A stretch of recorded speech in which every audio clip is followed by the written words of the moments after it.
Sejam bem-vindos novamente aqui no canal. Eu vos cumprimento com a paz do Senhor Jesus. Vamos direto para o tema do nosso vídeo de hoje. O tema do nosso vídeo terá como título o perigo das obras da carne. Olha, o perigo das obras da carne. Você vai saber que perigos são esses e que obras são essas.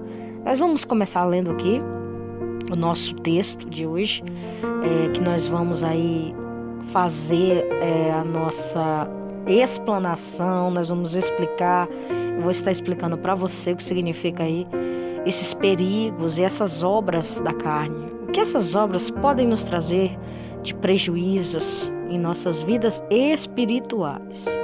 Eu peço que você abra o seu coração, preste muita atenção no que eu vou falar aqui, porque são assuntos do seu interesse. São assuntos que vai tratar com a sua alma, com a sua vida espiritual, com a minha vida também.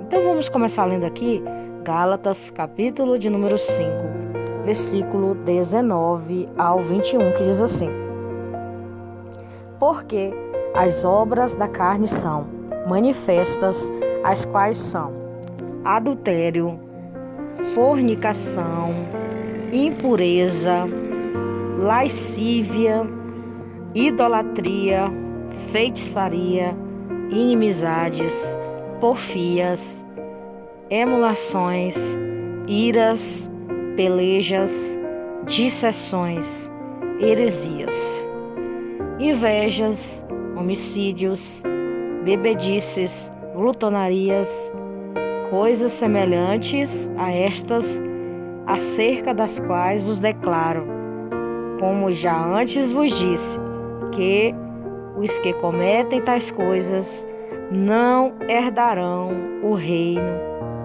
do céu, o reino de Deus. Veja que quem pratica estas coisas não herdará o reino dos céus. E para que você venha entender melhor aqui sobre as obras da carne, nós vamos explicar bem direitinho, eu vou estar explicando para você entender o que você tem que fazer para que essas obras da carne não façam parte da sua vida, tá? Vamos começar nosso vídeo aqui explicando o que estas obras da carne podem nos trazer de prejuízos para a nossa vida espiritual. Eu quero que você preste atenção, por quê? Porque há uma diferença muito grande em que as nossas ações não vão ferir na nossa vida com Deus.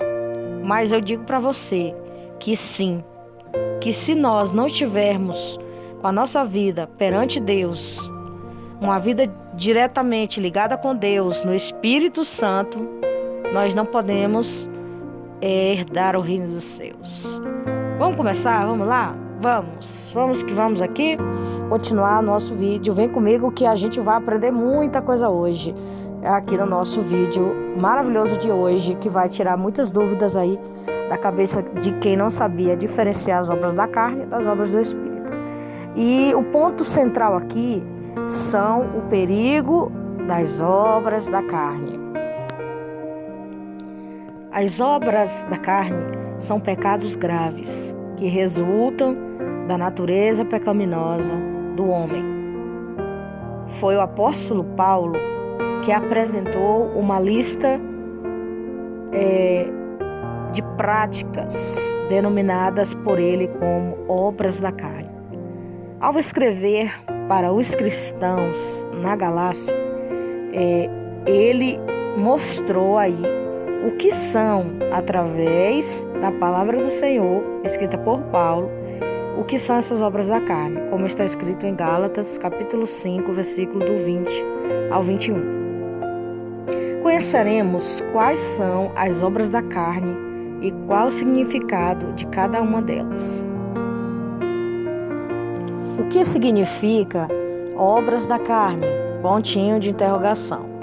Para entendermos o significado da expressão obras da carne, precisamos primeiramente entender a forma com que o apóstolo Paulo utiliza a palavra carne em suas epístolas. Gente, quando a gente está falando aqui de carne, está falando da carne do boi, não. Aqui é as obras da carne que o ser humano pratica, tá? Que ele afronta aí, ele machuca a sua própria alma. E é contra os princípios bíblicos do Senhor, né? Então entenda bem, vamos continuar. No Novo Testamento, carne, o grego é sarx. O apóstolo usa esse termo em pelo menos 3 sentidos. Primeiro, no sentido geral, se referindo simplesmente à humanidade. Segundo, no sentido mais específico, se referindo ao aspecto físico, material da vida humana. 3. No sentido ainda mais específico, referindo-se à natureza humana depravada e corrompida pelo pecado. Nesse caso, inclui a mente e a alma do homem. Falando sobre as obras da carne, no capítulo 5 da Carta aos Gálatas, é evidente que o apóstolo está aplicando a palavra carne para referir à natureza humana, pecaminosa. Inclusive, ele estabelece aí um contraste especial entre a carne e o espírito, com letra maiúscula. O que as obras da carne fazem? E o que são essas obras da carne? Nesse ponto, já ficou muito claro que as obras da carne são vícios originados da própria natureza humana caída. Para que você venha entender, desde o início da criação, em Gênesis, quando Deus criou o homem e a mulher, primeiramente criou Adão, depois a Eva, eles foram aqueles que primeiro pecaram ali, né? Quando desobedeceram a ordenança de Deus. Então ali já começou a queda do homem. E agora é novamente resgatado por Jesus Cristo.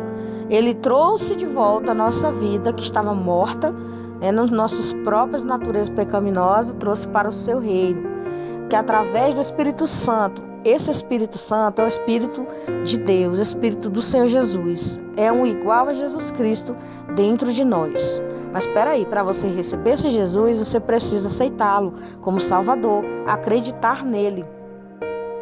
E aí você vai ter uma vida direcionada pelo Espírito do Senhor, tá?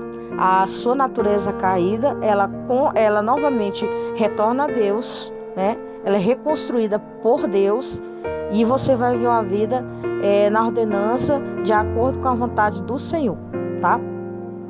Vamos lá, vamos dar prosseguimento. Antes de falarmos sobre os quais são as obras da carne, precisamos entender que a lista apresentada na Carta aos Gálatas possui semelhanças em outras listas também elaboradas por Paulo, em outras ocasiões. Eu vou estar aqui falando algumas referências da Bíblia para você estar aí pesquisando e você lendo, tá? Para que você aí aprenda mais um pouquinho, né? Você aprenda aqui o nosso vídeo de hoje, nosso estudo bíblico, porque aqui também é um estudo, é um ensinamento, nós estamos aprendendo aqui. Então, que você venha ler, tá? Esses versículos bíblicos, tá? Aqui. Vamos lá aqui começar com Romanos, capítulo 1, versículo 18, 32. Leia Romanos também, 13, versículo 3. 1 Coríntios, capítulo 5, versículo 9 ao 11. 1 Coríntios, capítulo 6, versículo 9. Leia também 2 Coríntios 12, 20 e 21. Efésios 4, versículo 19. Efésios 5, versículo 3 ao 5. Colossenses também, capítulo 3, versículo do 5 ao 9. Leia também 1 Tessalonicenses capítulo 2, versículo 3. 1 Tessalonicenses capítulo 4, versículo dos 2 ao 7. E também leia Timóteo, 1 Timóteo, capítulo 1, versículo 9 ao 10. E leia também 1 Timóteo, capítulo 6, versículo 4 ao 5. E 2 Timóteo, capítulo 3, versículo 2 ao 5. E Tito, capítulo 3, versículo de 3 a 9 e o versículo 10. Faça essas leituras aí desses livros, tá? Para que você venha ter maior aprendizado e o seu estudo, nosso estudo aqui, possa ficar mais rico e você venha abrir a sua mente e entender a palavra e a mensagem do Senhor que está sendo passada aqui, tá? A referência de 2 Coríntios, capítulo 12, versículo 20 a 21, por exemplo, possui notável semelhança com a lista apresentada em Gálatas, capítulo 5, versículo 19 ao 21. Apesar de também haver algumas diferenças naturais, na lista registrada aí em Gálatas, a qual estamos estudando aqui, o apóstolo mencionou 15 elementos reputados como obras da carne. Devemos também notar que esta relação é representativa, ou seja, não pretende ser exaustiva. Isso significa que o apóstolo selecionou algumas práticas pecaminosas para representar as obras da carne. Isso fica claro ao final da lista das obras da carne, quando o próprio apóstolo conclui dizendo: e estas coisas semelhantes a estas. A seleção de itens apresentada por Paulo apresenta algumas preposições, sobreposições. Isso significa que há elementos que, de alguma forma, por sua similaridade, se repetem. No entanto, depois de termos que ver as listas das obras da carne representativa, podemos perceber de que, o modo muito sábio, o apóstolo Paulo organizou os 15 itens citados nesta lista de 4 grupos. Principais são estes, praticamente representam a base na qual todos os outros pecados derivam, são eles, olha.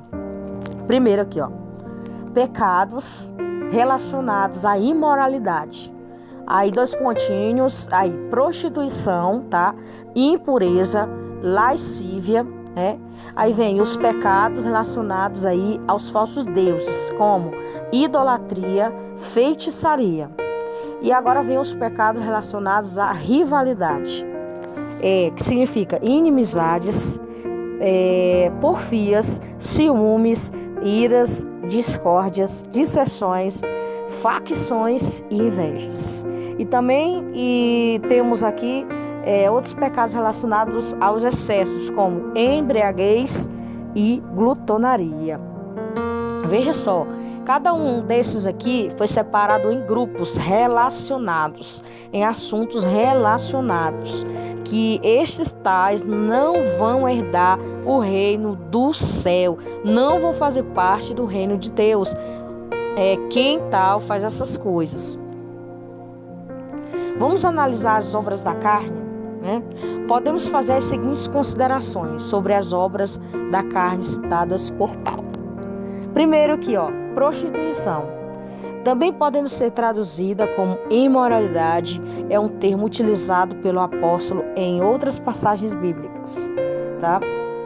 Leia 1 Coríntios capítulo 5, versículo de 1 ao 6, E leia também Efésios capítulo 5, versículo 3, Colossenses capítulo 3, versículo 5, e 1 Tessalonicenses capítulo 4, versículo 3, que se refere aí a todas essas espécies de relações sexuais ilícitas.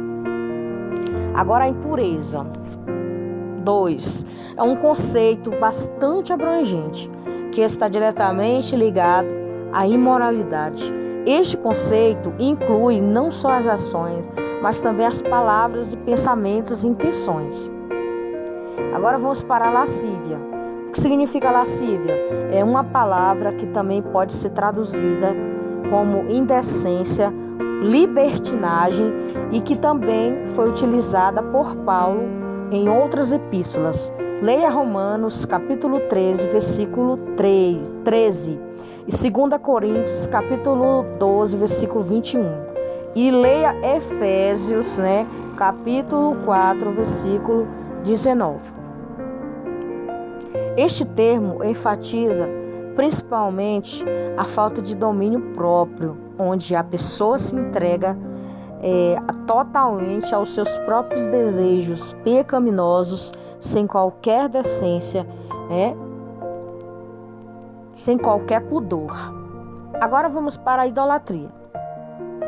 O termo que não se refere apenas à adoração de imagens. A idolatria, gente, ela inclui toda a prática de adoração e culto a falsos deuses. Veja bem, olha, a idolatria, ela inclui não somente imagens de escultura, tá? Aquela que não fala, aquela que não vê, aquela que não ouve, tá? Não só inclui isso, mas inclui também falsos deuses, pessoas que você adora, que você coloca lá no patamar no alto. Isso é uma idolatria. Objetos ou qualquer coisa que se desvie da adoração ao verdadeiro Deus. Aqui também há uma ligação com os pecados relacionados à imoralidade, visto que no paganismo da época havia muitos cultos rituais completamente fundamentados na imoralidade sexual.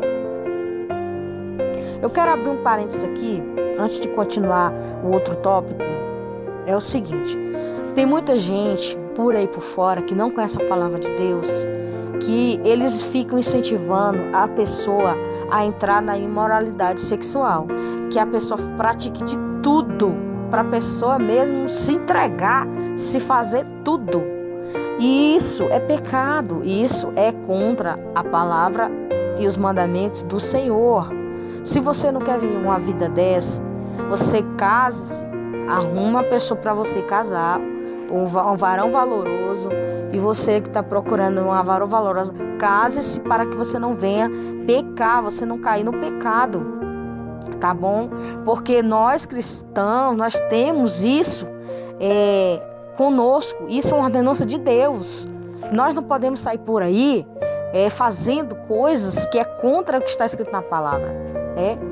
A libertinagem está solta por aí. As pessoas podem fazer o que quer com as suas vidas, com o seu corpo, mas não é assim. Para nós aqui, a banda não toca dessa forma. É diferente. A coisa é diferente, totalmente diferente das coisas do mundo. A prática do mundo não é a prática que nós cristãos temos de acordo com a ordenança do Senhor. É totalmente diferente. É como se fosse água e óleo. Não se mistura. Por quê? Porque se nós seguimos a um Deus que está no céu, que criou os céus e a terra, com certeza Ele tem as suas leis. É como eu já tinha falado. Tem as leis do trânsito, tem todo tipo de lei aí, que você tem que obedecer, Você não pode passar em um sinal vermelho estando aberto, o pedestre não pode passar. Porque se o pedestre passar, dando um exemplo aqui do trânsito, ele é atropelado pelos carros. Então você, para passar para o outro lado, o sinal tem que estar verde para você passar. Então, assim como a lei, as leis aqui no mundo regem o mundo, o planeta, assim as leis que regem as leis de Deus. Nós temos que obedecê-las, as ordenanças de Deus. Não podemos ultrapassar o sinal vermelho. Por quê? Porque se nós ultrapassarmos o sinal vermelho, nós vamos causar problema para nós. Vai causar morte espiritual, traduzindo aqui na linguagem simplória, Se passarmos no sinal vermelho, um carro vem e atropela nós, então nós morreremos. Então essa é a mesma coisa. A consequência do pecado vai trazer morte espiritual, vai trazer danos para nós, Porque o salário do pecado é a morte, Então, o dom gratuito é a vida eterna. Então, não podemos aí vacilar de querer fazer as coisas que Deus não está se agradando. Se outras pessoas do mundo querem fazer, porque elas não conhecem a palavra de Deus, que elas façam. Só que eu digo uma coisa, elas vão pagar um preço. Eu sei que tem muita gente por aí que ainda não conhece a Cristo, não conhece a palavra do Senhor, porque está no tempo da ignorância. Mas no dia que essa pessoa conhecer a Cristo, conhecer a Deus Todo-Poderoso, a sua visão vai ser mudada. Vai enxergar uma coisa diferente. Aí vai lembrar, nossa, quando eu era do mundo, eu praticava isso, eu era muito liberal, fazia isso, fazia aquilo. E quando você vem para Cristo, tudo você muda. Aí você fica até com vergonha de lembrar do que você fazia antes, tá? Então, meu amigo, minha amiga, a nossa receita aqui é essa: obedecer a palavra de Deus, tá? Para a gente poder alcançar o céu de glória, nós temos que deixar muita coisa para trás, para a gente seguir em frente, tá? Aí vamos continuar aqui sobre a feitiçaria. Essa palavra traduz o termo grego parmaqueia, que basicamente não possui conotações morais. A palavra farmácia em português, por exemplo, deriva deste mesmo termo através de latim. Este termo grego pode ser traduzido como droga, remédio, veneno, porção, enfatizando manipulações destes elementos. Assim, na antiguidade, também na época de Paulo, uma pessoa que manipulava drogas era muitas vezes identificada como um mago. Portanto, o termo é aplicado pelo apóstolo no sentido de bruxaria, onde pessoas buscam fórmulas, poções, encantamentos, um poder sobre-humano, refletindo a fé num tipo de magia ao invés da confiança em Deus. O apóstolo explicou esse termo em estreita conexão com a idolatria. Agora vamos para as inimizades. Refere-se à hostilidade, à antipatia, né? Porfias. Refere-se a disputas, discórdias, rixas, busca pela superioridade sobre outros, contendas. Ciúmes. Este termo em conexão às disputas, né? Que significa que o ciúme, o qual o apóstolo fala, está relacionado ao egocentrismo, que se reflete ao ressentimento, à inveja pela realização de outras pessoas. As iras. O apóstolo segue o mesmo raciocínio do vício anterior. Quando aplica este termo, ele está diretamente relacionado e inimizades, porfias, ciúmes, que resultam certamente em explosões de ira ou cólera, tá? Discórdias, aplicando o sentido de ambições egoístas, isto é, disputas pelo poder. Esse tipo de comportamento resulta sempre em reações contrárias às opiniões de outras pessoas. Disseções, resulta na discórdia, né? Egoísta, que buscam honras para si mesmos a qualquer custo. Facções também aparecem como resultados naturais de vícios, como comportamento que implica as intrigas, partidarismo, heresias. Inveja refere-se ao sentimento de descontentamento pelo que o outro possui. Este é um tipo de sentimento que leva a pessoa a consumir-se, né? A Bíblia está encontrando vários textos que apontam ao perigo da inveja. É como o caso da morte de Abel por Caim, ou da forma com que José foi tratado pelos seus irmãos. Embriaguez refere-se a manifestações de descontrole e intemperança ocasionadas por bebidas embriagantes. Glutonarias, termo aplicado por Paulo, refere-se ao estilo de vida desenfreado e extravagante que pode ser traduzido nas típicas orgias do paganismo da época.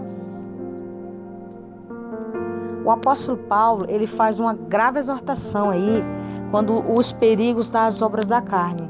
Sobre isso ele escreve: não herdarão o reino de Deus os tais coisas praticam. Gálatas 5:21. Com isto, o apóstolo está dizendo que quem não vive segundo o Espírito, ou seja, quem se entrega às práticas da natureza pecaminosa, não participará da consumação do reino de Deus. Quando Cristo voltar, essas pessoas serão excluídas do reino porque suas obras foram más, visto que a salvação não é para as obras, mas serão excluídas porque as suas obras demonstram que, na verdade, elas nunca foram regeneradas verdadeiramente. Como já dissemos, a lista das obras da carne é representativa. Portanto, ela representa todos os vícios, práticas comuns da natureza pecaminosa. Apesar disto, bons expositores do Novo Testamento concordam com o apóstolo que mencionou esses itens específicos, porque naquele contexto era necessário que fosse mencionado. Além disso, essas listas também pertencem à exposição feita a ele sobre a superioridade do verdadeiro evangelho da graça frente a um falso evangelho. Esse falso evangelho era pregado pelos legalistas, que insistiam que apenas a fé em Cristo, em Jesus Cristo, não era suficiente para prover a salvação. Em outras palavras, o apóstolo enfatiza que o jugo e as restrições do legalismo não eram capazes de nos fazer obedecer à vontade de Deus e renunciar às obras da carne. Então ele ensina que somente o Espírito Santo é quem nos capacita a viver para Cristo da maneira correta. Ele também está nos advertindo sobre o equilíbrio entre a liberdade e a responsabilidade. Nós nunca devemos confundir a liberdade que desfrutamos em Cristo frente às restrições da lei, como a libertinagem. É uma coisa totalmente diferente, né? De liberdade para com libertinagem. É uma palavra muito parecida, mas é totalmente diferente aí o significado. Liberdade de libertinagem. Olha, nós somos livres, mas jamais devemos ser libertinos, né? A verdadeira liberdade em Cristo pode ser vista no fruto do Espírito, enquanto a libertinagem pode ser vista nas obras da carne. Então, meu amigo, minha amiga, tenha cuidado com as obras da carne. Estas obras da carne é um perigo para a sua vida espiritual. Vamos vigiar e orar, porque as obras malignas do mal estão aí mesmo. Se nós deixarmos a nossa natureza pecaminosa, animal, tomar conta de nós, já era. Então, por isso que nós devemos o quê? Deixar o Espírito Santo agir na nossa vida. Deixar o Espírito Santo reinar, orando, lendo a palavra, louvando a Deus, que Ele seja o nosso mestre, nosso professor, que Ele seja aquele que vai nos guiar, e não nossa vontade, nossos instintos animais. Amém? E que Deus abençoe nossas vidas. Esse vídeo foi um vídeo assim que o Senhor explicou para nós através da sua palavra as obras da carne vezes as obras do Espírito. As obras do Espírito são os frutos, né? Paz, amor, temperança, fé, bondade, longanimidade. E as obras da carne é aquilo que você já ouviu falar, que essas obras não herdarão o reino de Deus. Glória a Deus. Vamos orar para finalizarmos mais um vídeo de hoje, que eu tenho certeza que falou contigo, que Deus falou ao teu coração. E o que você tem que fazer para se libertar das obras da carne? Aceitar Jesus como Salvador, para que Ele te dê vida com abundância, e o Espírito Santo seja aquele que vai te guiar em toda maneira de viver na sua vida. Vamos orar? Vamos, oremos. Senhor, meu Deus e meu Pai, toma cada um dos teus filhos, das tuas filhas nas tuas mãos. Toma cada pessoa que está ouvindo esta oração neste momento. Pai, Espírito Santo de Deus, entra agora, Espírito Santo, da minha vida, da vida dessa pessoa. Jesus, venha fazer parte desse lugar onde essa pessoa está. Seja o rei dessa casa. Espírito Santo, meu amigo, minha amiga, você que está ouvindo, chama o Espírito Santo de amigo, porque ele é teu amigo. Espírito Santo, venha fazer morada dentro de nós, não deixar-nos, meu Pai, nós sermos, meu Deus, tomado a nossa vida de conta das obras da carne. Senhor, que todo mal, que toda seta, Senhor, que todo mal que seja lançado por terra agora, que as obras do mal seja derrotada, cai por terra, e que o Espírito Santo seja o meu amigo, nosso companheiro, que vai estar conosco, nos protegendo, limpando a nossa mente em Cristo Jesus. É o que eu te peço, Pai. Eu agradeço pela vida de cada um dos que ouviram neste momento essa oração. E nos livra, Senhor, e nos livra, meu Pai, de todo mal. Que venha, Senhor, querer, meu Deus, tirar-nos da Tua presença. Nos dá livramentos, porque precisamos de todo dia de livramentos. É em nome do Teu Filho amado, Jesus Cristo, que eu te peço e já te agradeço. Eu agradeço a Deus pela vida de cada um de vocês. E a paz do Senhor. Fiquem com Deus.